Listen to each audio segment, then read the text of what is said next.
reminder for folks, our lock turn back hold time is 3 minutes and 16 seconds.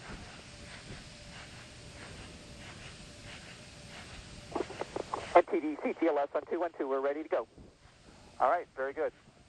And launch director, with that cleanup, we're going to go ahead and proceed. Yes, sir, please do. All right, and all personnel, we are going to pick up the clock here momentarily. And GLS, you can resume the clock on your mark. Copy that. Countdown clock will resume on my mark.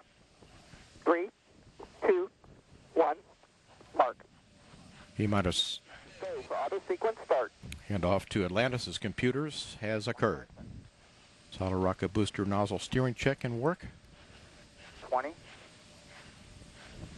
Firing chain is armed. 15. Go for main engine start. T-minus 10, 9, 8, 7, 6, 5. All three engines up and burning. 2, 1, 0, and liftoff. The final liftoff of Atlantis on the shoulders of the space shuttle. America will continue the dream. Program, Houston. Roger, roll, Atlantis. Houston now controlling the flight of Atlantis. The space shuttle spreads its wings one final time for the start of a sentimental journey into history. 24 seconds into the flight, roll program complete. Atlantis now heads down, wings level on the proper alignment for its 8.5-minute ride to orbit. 4.5 million pounds of hardware and humans taking aim on the International Space Station. 40 seconds into the flight, the three liquid fuel main engines throttling back to 72% of rated performance in the bucket, reducing stress on the shuttle as it goes transonic for the final time. Engines now revving up, standing by for the throttle up call.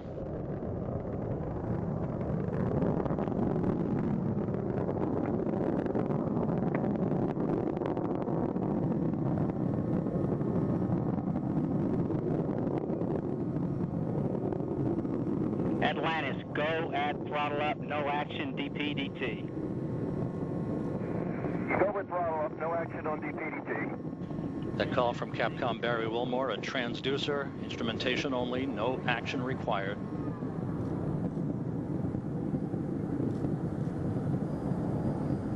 Atlantis now 15 miles in altitude, already 16 miles downrange from the Kennedy Space Center, 1 minute 40 seconds into the flight. Atlantis flexing its muscles one final time.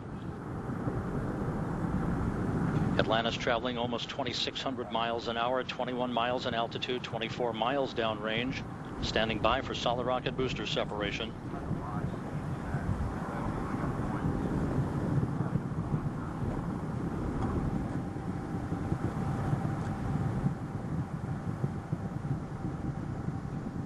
Booster officer confirms staging a good solid rocket booster separation. Guidance now converging. The main engine steering the shuttle on a pinpoint path to its preliminary orbit. 2 minutes, 20 seconds into the flight. Atlantis already traveling 3,200 miles an hour, 35 miles in altitude, 50 miles downrange. The propulsion officer reports the orbital maneuvering system engines have ignited. Atlantis kicking on its afterburners for 1 minute, 23 seconds for the final phase of powered flight. Atlantis, 2 engine towel.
failure. However, Atlantis' 3 engines performing perfectly. 4 minutes, 20 seconds into the flight.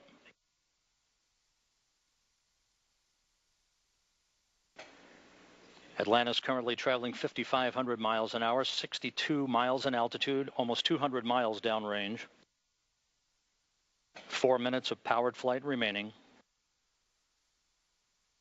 Atlantis speeding straight as an arrow toward its date with the International Space Station Sunday morning.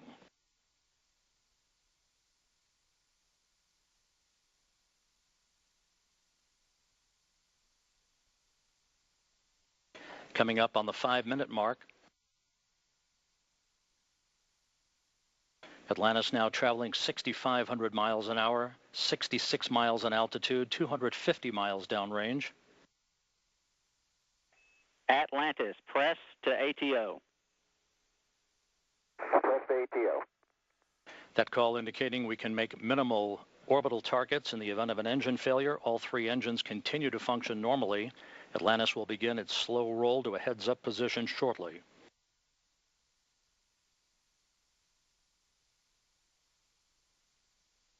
5.5 minutes into the flight.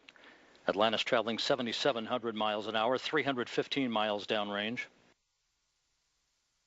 Atlantis, single engine, ops 3. Single engine ops 3.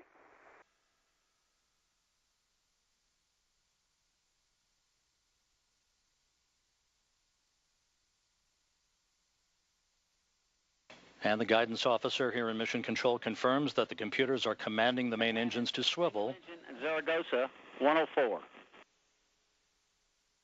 Single engine Zaragoza 104. We've rolled to a heads-up position now, providing better communications to the tracking and data relay satellite system as Atlantis heads uphill. 6 minutes, 20 seconds into the flight. Atlantis, press to MECO. Press to MECO. That call indicates that we can make our normal orbital cutoff targets in the event of an engine failure. However, all 3 main engines continue to function normally. Nominal. Fergie, go the plus X, go the pitch. Nominal shutdown plan. Go for the plus X, go for the pitch. That call indicating that we will be in good shape for the orientation of Atlantis for external tank photography following main engine cutoff. Now 7 minutes into the flight.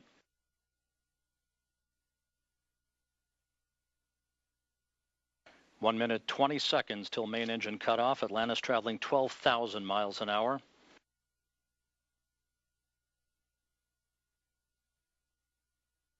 The main engines will soon be throttling down once again to limit the stress on the shuttle and its 4 crew members to that of 3 times the effective gravity. Atlantis currently traveling at a speed of more than 4 miles a second. 1 minute of powered flight remaining for Atlantis.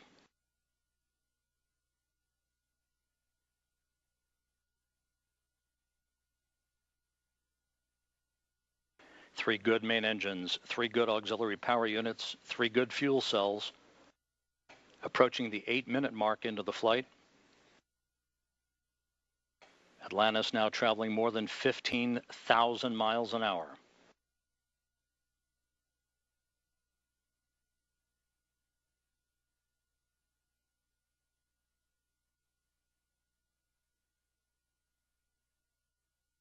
Eight minutes, 15 seconds into the flight, standing by for main engine cutoff. That'll be followed a few seconds later by the separation of the external fuel tank.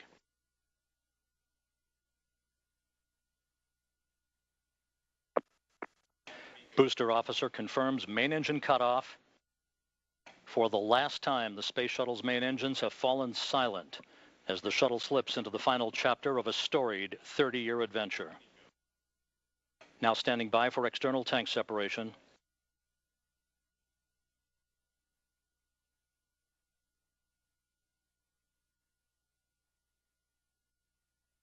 Atlantis off the tank. Commander Chris Ferguson will be maneuvering Atlantis now into an orientation to enable Sandy Magnus to capture digital still imagery of the external fuel tank as it drifts away. So OMS 1 is not required. Your preliminary OMS 2 TIG 37 minutes.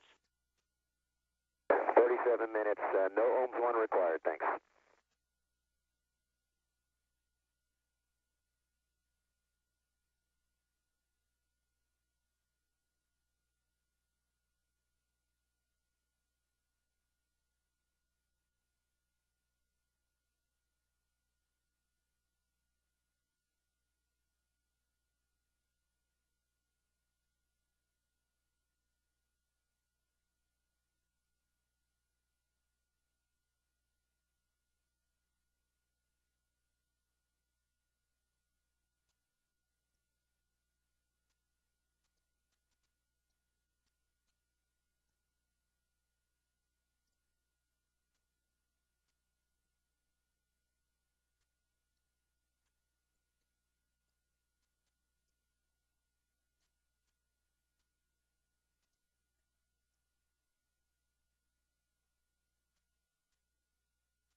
This is Mission Control Houston. Atlantis safely in its preliminary orbit.